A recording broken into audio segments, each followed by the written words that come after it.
J'ai commencé ma carrière au début des années 90. On était dans un monde un peu différent. Les PC coûtaient encore cher. Ils n'étaient pas encore connectés en réseau. Puis je suis arrivé dans on va dire une période, dans une industrie où tout était à faire. Et donc j'ai eu la chance de rejoindre rapidement des groupes technologiques qui m'ont permis de participer à des aventures technologiques extraordinaires.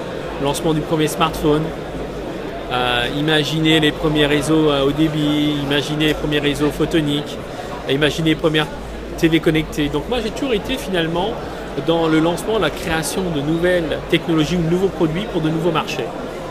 J'ai cultivé un petit peu ce goût pour l'exploration et aller vers ce qui était nouveau, inconnu, ce qu'on appelle maintenant de l'innovation radicale. Du coup, c'est quoi? Je suis tellement piqué que j'ai créé ma boîte. Partnering Robotics, et j'ai inventé un robot qui s'appelle Diawan. Alors Diawan, c'est le premier robot neuro-inspiré de la planète, j'en suis très fier.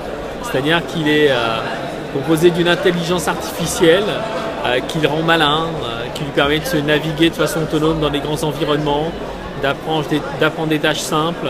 Il est capable d'interactions vraiment très simples, très épurées. Il fait des mouvements, des petites lumières, des petits sons. Bref, on a un robot qui utilise des réseaux de neurones artificiels, ce qui lui permet d'avoir des capacités différentes de celles de la grande majorité des robots qui existent et qui sont finalement des robots qui correspondent à l'image qu'on a du robot, c'est-à-dire des choses qui ne sont pas très articulées. On est très fiers d'avoir maintenant le robot qui va être présenté dans une offre commerciale. Et c'est notre partenaire NG Cofeli qui s'en occupe, donc c'est extraordinaire quand même, maintenant les gens vont pouvoir l'acheter.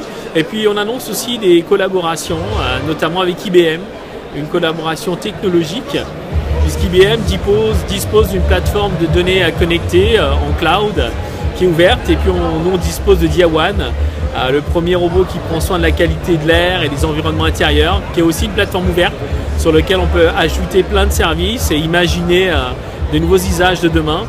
Et donc cette collaboration va pouvoir être mutuellement profitable.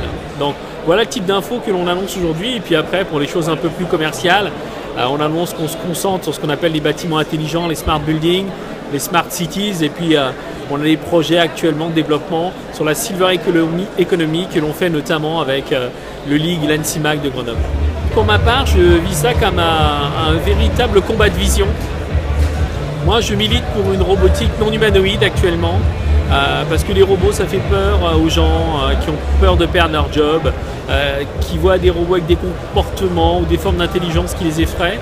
Et d'ailleurs, on annoncera très prochainement, on fait vendredi prochain, la création d'une chaire de robotique, de services et d'éthique avec l'IMP de Grenoble, l'NCIMAG et le League. Donc vraiment, l'idée, c'est d'avoir une pensée pour dire que il faut se casser un peu la tête pour expérimenter les choses avec des robots, mais qui laissent l'homme au centre, des robots qui ne font pas peur aux gens et qui soient utiles au bien-être des personnes et à la planète. C'est ce qu'on essaye de faire avec Diawan, notamment avec un service de qualité de l'air et d'efficacité énergétique.